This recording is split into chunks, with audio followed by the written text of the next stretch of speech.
Днес ще направим класическа бяла торба с кръг. За целта сме подбрали бяло памучно хасе. Отмерваме необходимата ни дължина за направата на торбата и отрязваме. Сгъваме парчето плат по начин необходим ни, за да отрежем кръга в центъра с помощта на шаблон. След като оформим кръга в центъра, използваме отрязаното парче плат. От него ще отмерим необходимата ни ширина за направата на тънки ленти. Те са ни необходими, за да подшием внимателно отвора на кръга, за да му придадем допълнителна здравина, устойчивост и завършен вид. По този начин ние можем да гарантираме, че отворът ще остане здрав и стабилен, без да загуби формата си във времето. Предварително подготвената лента ще прикачим с помощта на права шевна машина, която осигурява равен и стабилен шев. Шием внимателно по цялата обиколка на отвора, за да прилегне лентата плътно и точно.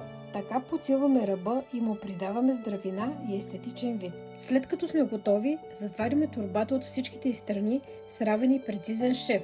След това внимателно я обръщаме от лицевата й страна, за да открием чистият и завършен вид на торбата. Остава само да я опаковаме и предадем на клиента. Ако и ти пазиш спомена от миналото, свържи се с нас. Ще изработим специално за теб.